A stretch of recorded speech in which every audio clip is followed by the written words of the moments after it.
D'accordo. Buona- oh, buona- Buonasera. Prima di tutto voglio ringraziare gli organizzatori, e specialmente Michele. È un piacere e un onore di essere qua. Mi dispiace di non proseguire in italiano, ma in francese, ma la mia presentazione è preparata e scritta in italiano con l'aiuto di un mio collega, Ariela Briani, al laboratorio di matematica et physique théorique di Tours. Et aujourd'hui, donc, je voudrais vous parler un petit peu de symétrie, et en particulier essayer d'expliquer l'articulation qu'il peut y avoir entre les symétries et la physique, et comment est-ce que l'élargissement de la notion de symétrie par les physiciens peut aussi nous amener vers des terrains comme la philosophie ou l'épistémologie. Alors, pour commencer, je vous rappelle quelque chose, qui est que quand vous prenez un objet et que vous lui appliquez une transformation, qui est l'une des facettes importantes de la notion de symétrie, et que vous le transformez ici, comme ici, vous le faites tourner, quand vous récoltez tous les objets ensemble obtenus par ces transformations, eh bien vous obtenez un objet qui est globalement invariant. C'est quelque chose qui est assez évident et qu'on retrouve dans la nature. Par exemple, ici, vous avez une symétrie de rotation d'une fraction de tour qu'on retrouve, par exemple, dans les rayons de miel. Et c'est quelque chose qui va nous occuper pendant tout l'exposé, l'articulation entre la notion de transformation et la notion d'invariance. Donc c'est quelque chose qui est très connu, c'est un thème qui a déjà été développé même aujourd'hui et puis dans les autres sessions de Mathematica e Cultura, et je voudrais apporter un peu une touche de physicien dans ce genre de notion. Alors, donc on le retrouve dans la nature, évidemment, on retrouve aussi cette invariance par rotation dans les fleurs, comme par exemple ici, plusieurs exemples de rotation et d'invariance dans les formes d'une fleur. Alors, pour illustrer une autre type de symétrie, la symétrie axiale, dont on a parlé dans l'exposé sur la musique, je voudrais vous présenter ici une pièce qui est remarquable en archéologie, qui est un morceau d'ocre qui a été trouvé dans une grotte en Afrique du Sud, dans la grotte de Blombos, et qui est probablement l'un des objets les plus anciens où l'on peut voir dans l'esprit humain l'apparition de la notion de symétrie de manière vraiment volontaire.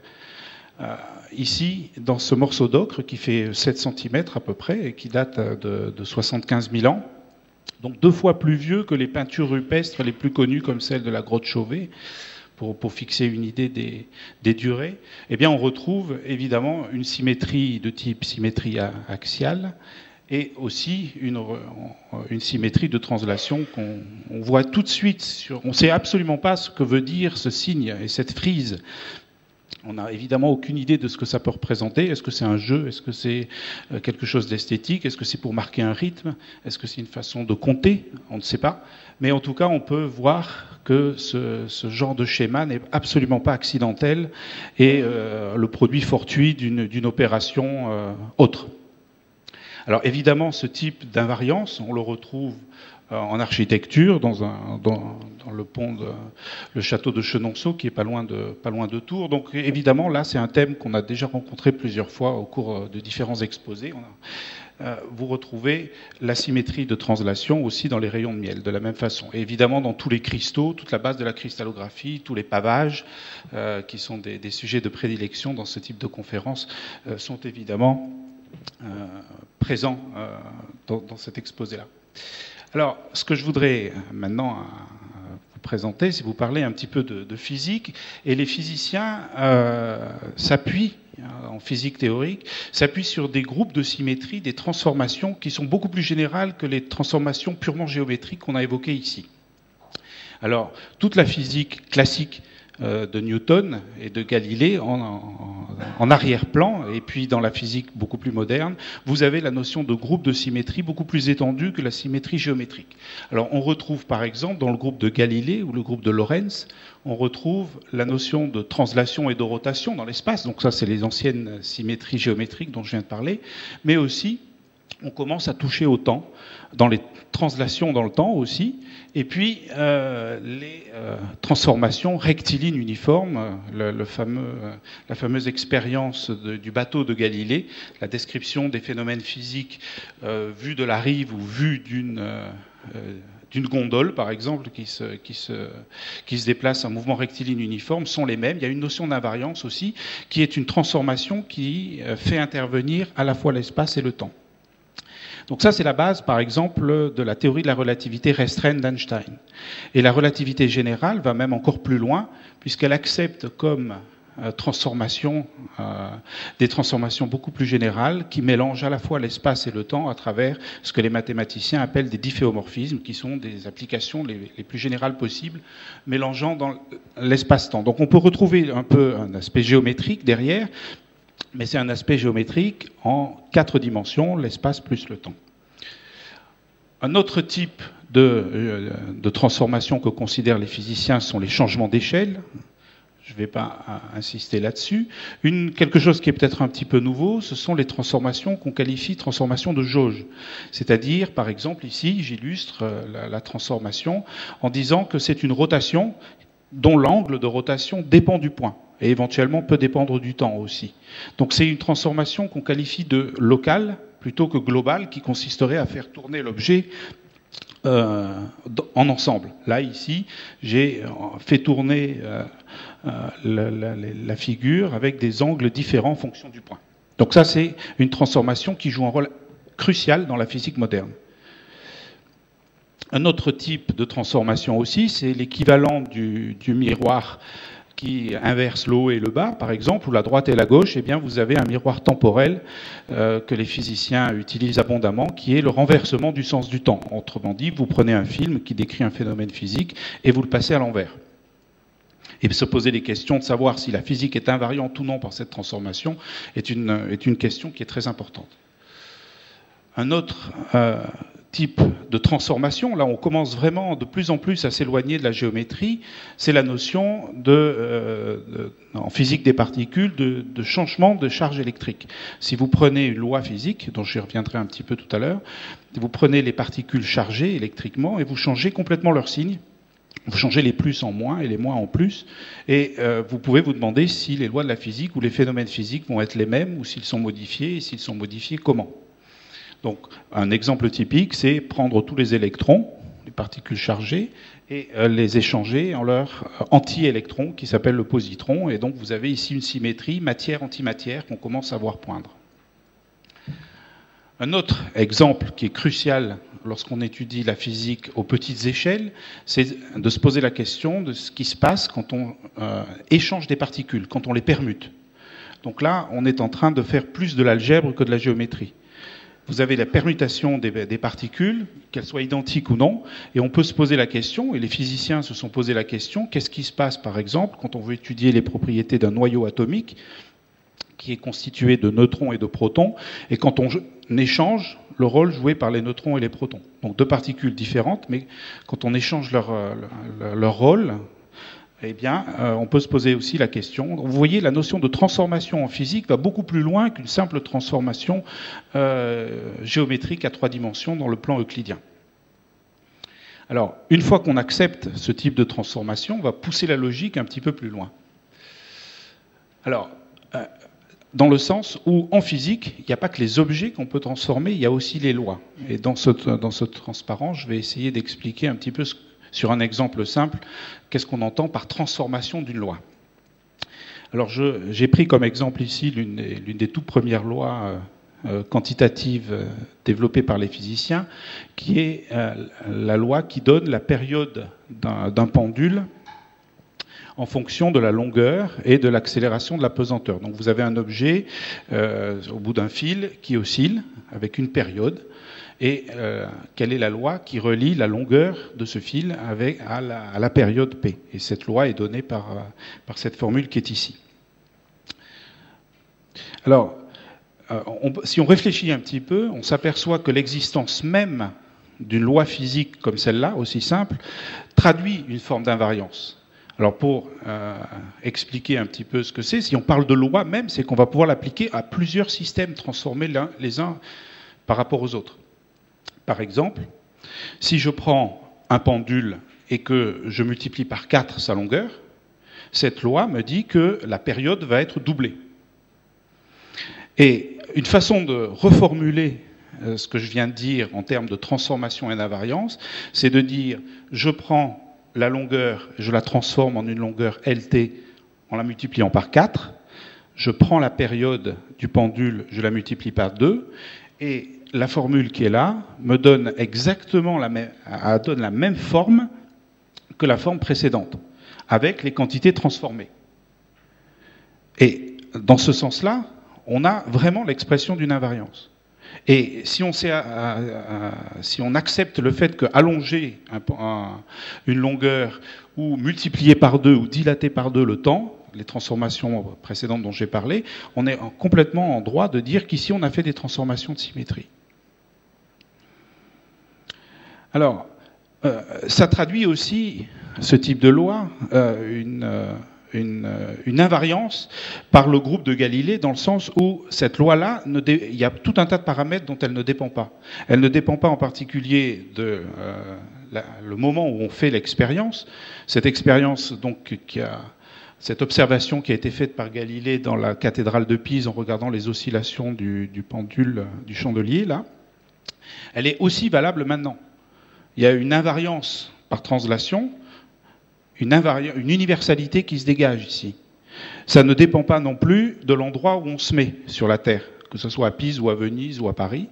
On a exactement cette loi qui reste valable. On peut même imaginer la généraliser plus en allant ailleurs, par exemple en allant sur la Lune. Alors le prix à payer, c'est qu'il faut imaginer qu'on peut aussi transformer l'accélération de pesanteur. L'accélération de pesanteur sur la Lune, c'est en gros 6 fois moins.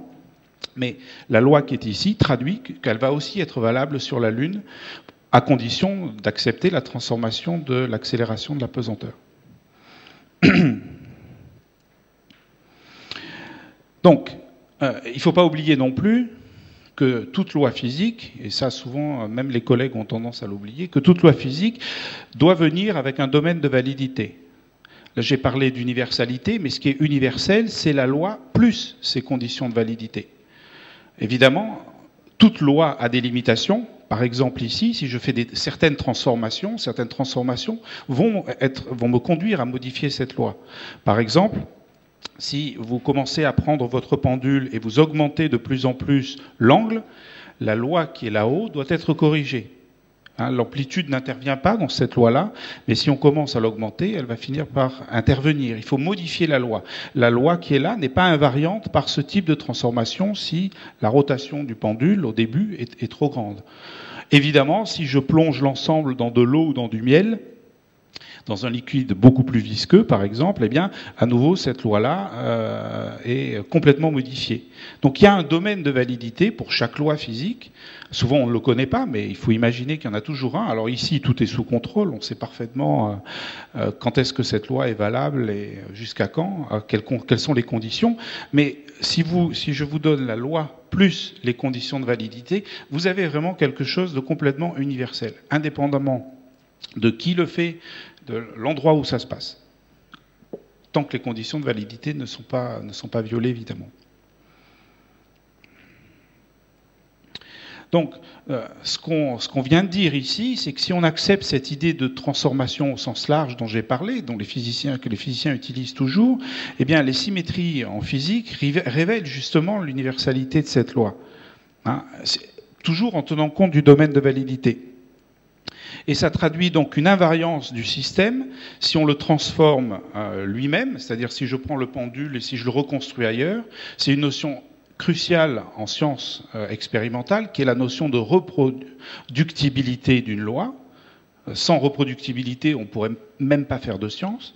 Et d'autre part, l'observateur qui va décrire la loi du pendule, que ce soit Galilée ou un physicien moderne, ou un étudiant en physique, eh bien, l'invariance par rapport à la transformation de l'observateur lui-même traduit un autre aspect très important de la science, qui est la notion d'objectivité.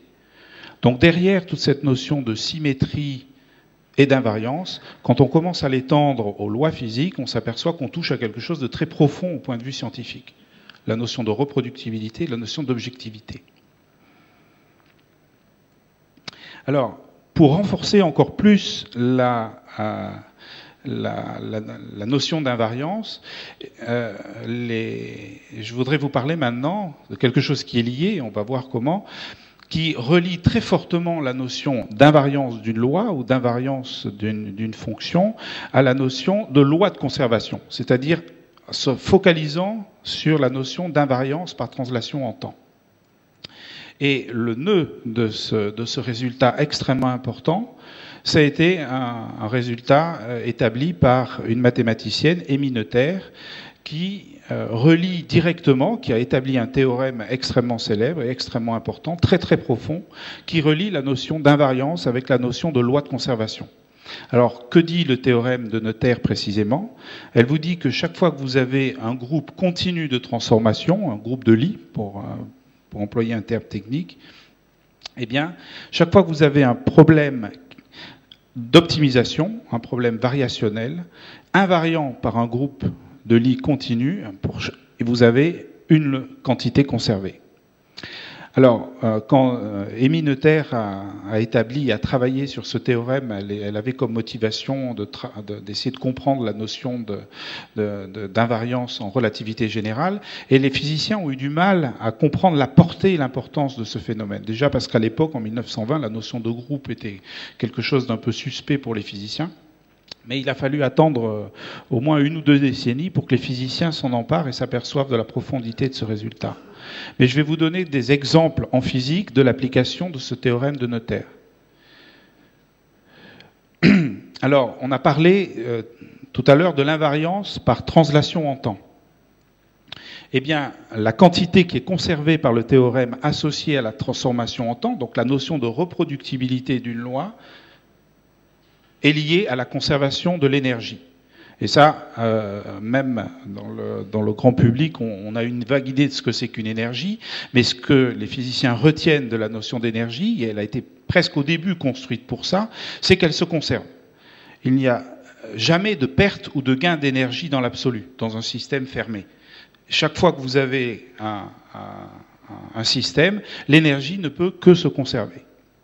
Alors, elle peut se transformer sous différentes formes. Là, je vous ai mis un petit catalogue de types de transformation. Vous pouvez transformer une énergie solaire en une énergie mécanique, en une énergie électrique et réciproquement. Vous pouvez avoir des pertes par dissipation de chaleur, par exemple. Mais pour un physicien, quoi qu'il arrive, toutes les formes d'énergie, l'énergie ne peut que changer de forme, ne disparaît pas, rien ne se perd, rien ne se crée au point de vue de l'énergie. Et ce qui est très profond là-dedans, donc ça c'est une loi qui a été empiriquement découverte par les physiciens au XIXe siècle et poursuivie après, mais le théorème de Noether vous dit que c'est directement relié à la notion de reproductibilité et d'invariance d'une loi par transformation, de translation dans le temps. Alors, par exemple, dans les années 30, quand les gens commençaient à faire un peu de physique nucléaire, ils apercevaient dans les accélérateurs et dans les détecteurs la désintégration de particules comme le neutron qui se désintègre en un proton plus un électron. Et quand ils essayaient de mesurer les vitesses des différents objets qui intervenaient, ils s'apercevaient qu'il y avait un manque d'énergie, justement, que ce type de réaction ne conservait pas l'énergie. Et ça a été un gros problème. Et même les physiciens les plus chevronnés, comme Niels Bohr par exemple, ont été prêts à renoncer à la notion de conservation de l'énergie. Et ça, c'est presque un sacrilège, puisqu'on commence à perdre la notion d'invariance par translation dans le temps. Et en fait, pour assurer la conservation de l'énergie, une des hypothèses qui a été reprise bien plus tard, ou dans la méthode, a été proposée par Fermi en disant, en 1930, en disant si jamais on voit dans les particules qui sont créées un manque d'énergie, c'est qu'il manque une particule là-dedans qu'on n'observe pas, qui est très difficile à observer, mais il y a forcément une particule qui enlève le reste de l'énergie. Les produits de la réaction, la somme des deux, du proton et de l'électron, ont moins d'énergie que l'énergie de départ.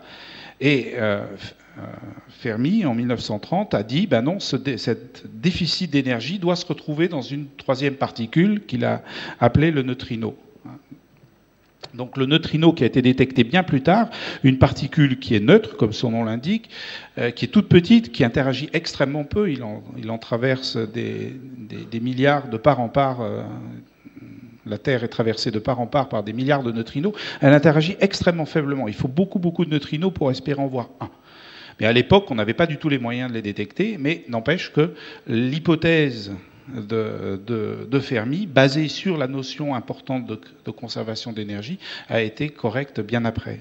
On a bien vérifié qu'il y avait effectivement des neutrinos dans la nature.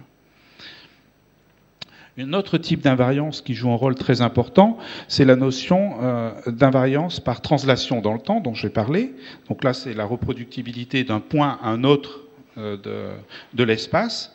Et la quantité conservée par le théorème de Noether associée à cette invariance, c'est la conservation de la quantité du mouvement, la quantité de mouvement. Et c'est-à-dire essentiellement la masse fois la vitesse. Alors, la loi de conservation de la quantité de mouvement, elle est universelle pour les mêmes raisons. Grâce au théorème de Noether, on comprend pourquoi. On la retrouve aussi bien à nos échelles à nous, dans un jeu de boules par exemple, on les retrouve dans des échelles beaucoup plus grandes, mais on les retrouve aussi dans des événements microscopiques comme celui qui est ici et qui a permis de prouver statistiquement l'existence du boson de Brout, Hengler et Higgs. Donc la loi de conservation de la quantité de mouvement, même si les lois qui décrivent le choc de boule ou les chocs de particules dans le LHC du CERN sont complètement différentes, l'une c'est la physique newtonienne, l'autre c'est la physique quantique, dans les deux cas, le théorème de Noether vous assure que la loi de conservation de la quantité de mouvement sera assurée. Un autre type d'invariance très important, c'est le fait qu'il n'y a jamais de direction privilégiée dans l'espace. L'espace est isotrope. Et ça se traduit en termes d'invariance par rotation. La quantité conservée associée, en vertu du théorème de Noether, c'est la conservation de ce qu'on appelle le moment angulaire, ou la quantité de rotation. Alors ça, on est peut-être moins familier avec ça. C'est une quantité qui mélange la masse, la vitesse et la distance à l'axe de rotation.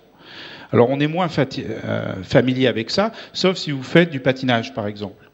Parce que les lois qui vous permettent de contrôler la vitesse de rotation d'une patineuse ou d'un patineur en faisant une pirouette, le fait de resserrer ses bras ou de les éloigner, vous change la vitesse de rotation, mais ce qui ne change pas, c'est le moment cinétique, la quantité de rotation. Et on peut facilement montrer que si vous augmentez ou diminuez la taille des bras, la distance à l'axe, eh bien la vitesse doit s'accorder pour que le produit qui est là doit rester constant. Donc c'est comme ça qu'intuitivement, on contrôle la vitesse de rotation pour ce genre d'objet. Et pareil, ce type de loi, conservation du moment cinétique ou de la quantité de rotation, on la retrouve à nos échelles, on les retrouve, on peut le retrouver aussi pour comprendre pourquoi est-ce qu'il faut un rotor à l'arrière d'un hélicoptère, parce que vous avez ici autour de l'axe une hélice qui tourne très vite, et si vous voulez, quand vous faites varier la vitesse de l'hélice, si vous voulez avoir une conservation de la quantité de rotation de l'hélicoptère, il faut compenser les variations de rotation dues à l'hélice par un rotor à l'arrière qui empêche l'hélicoptère de partir complètement en vrille. Donc ça aussi, c'est une loi de conservation de la quantité de rotation qui intervient dans cet endroit-là. Donc c'est universel, ça intervient aux échelles les plus grandes, y compris astronomiques, parce que ce qui se passe quand une patineuse resserre ses bras et qu'elle tourne plus vite, ça se passe aussi au niveau des étoiles. Quand les étoiles explosent, il y a une concentration de la masse qui amplifie le mouvement de rotation et qui conduit à des objets qu'on appelle des pulsars, par exemple, des étoiles tournant à très grande vitesse. Et ça se passe à des échelles qui sont bien plus grandes que celles que l'on connaît dans le monde actuel. Et au niveau microscopique, pareil, vous avez la notion de quantité de rotation associée à chaque particule, qu'on appelle le spin, et qui, elle aussi, se conserve au cours des réactions. Un autre type d'invariance, j'ai parlé tout à l'heure de l'invariance de jauge, ces rotations qui dépendent de l'angle, et on peut montrer par le théorème de Noether que la quantité conservée associée ici, c'est la charge électrique. La charge électrique, dans une réaction, ne peut jamais varier. Elle peut aussi se distribuer de manière différente des produits aux réactifs, mais n'empêche que la somme totale doit être tout le temps la même du point de vue de la charge électrique. Par exemple, on peut dire sans crainte que une réaction qui transformerait un électron en un positron et un photon, même si énergétiquement on a la possibilité de créer un positron et un photon à partir d'un électron, cette loi-là est complètement interdite. Tout simplement parce qu'elle ne conserve pas la charge électrique. Vous avez un électron négatif, un positron positif, un photon neutre, donc la charge n'est pas conservée, cette réaction est impossible. Donc les symétries, on peut le voir ici, imposent des contraintes et des règles de sélection. Certaines réactions sont complètement interdites parce qu'elles violent les lois de conservation qui sont la conséquence du théorème de Noether. Et réciproquement, ce qu'on voit aussi en physique, c'est que si des fois on tombe sur des phénomènes qui ont l'air possibles mais qu'on n'observe jamais, on peut soupçonner que derrière il se cache une symétrie qui l'interdise. Et c'est souvent aussi une façon de découvrir des symétries a posteriori. Donc vous avez à la fois les symétries qui sont qui peuvent être vues comme des contraintes, et quand vous écrivez une théorie physique, vous avez nécessairement la notion d'invariance qui doit être derrière si vous pensez qu'elle est fondamentale. Et donc écrire une théorie physique, c'est un peu ce qui se passe dans un courant littéraire en France qui s'appelle l'écriture avec contrainte, donc dont Georges Perec des plus illustres membres. Et donc là, c'est un petit clin d'œil à Michel, parce que je sais que son écriture et son inspiration contient beaucoup de ce genre de contraintes. Donc vous pouvez dire d'un point de vue aussi bien de l'écriture littéraire, où on a vu tout à l'heure des exemples en musique, où on effectue portée musicale pour essayer de voir si on pouvait avoir la création d'autres quantités. Donc vous pouvez vous imposer des contraintes dans l'écriture d'une fugue de Bach. Vous pouvez avoir aussi certaines contraintes pour l'harmonie. Et on peut voir ces contraintes à la fois comme soit on peut être pessimiste et dire bon bah c'est un peu gênant d'avoir ces contraintes, soit au contraire on peut s'en servir pour amplifier la créativité. Et les symétries, dans ce cas-là, peuvent être un guide très très fort dans la création et dans les modèles physiques. Et l'avantage, c'est que ça permet de faire des prévisions efficaces. C'est grâce aux symétries et à la notion dont j'ai parlé tout à l'heure qu'on a pu découvrir le neutrino. Mais bien avant, on pouvait aussi, c'est quand on a commencé à classer par des symétries les éléments chimiques que Mendeleïev et d'autres ont réussi à remplir les cases vides qui étaient dans son tableau. Et donc on a pu découvrir aussi, grâce à cette recherche de régularité, des éléments nouveaux. Et on continue encore, puisque le fameux boson de Brout-Englert-Higgs a été découvert aussi sur des arguments de symétrie. C'est un petit peu plus compliqué que Mendeleïev, mais on a aussi derrière, au cœur de la théorie qui prédit l'existence de ce boson, on a aussi la notion de symétrie. Alors, donc si on revient au monde quantique, au monde des particules telles que les conçoivent les physiciens à l'heure actuelle, aux échelles les plus petites, les constituants fondamentaux, eh bien en fait on s'aperçoit que même s'ils sont élémentaires, ils peuvent être créés, détruits en permanence dans un nuage un petit peu flou. Ça, c'est les lois de la physique quantique qui vous le disent.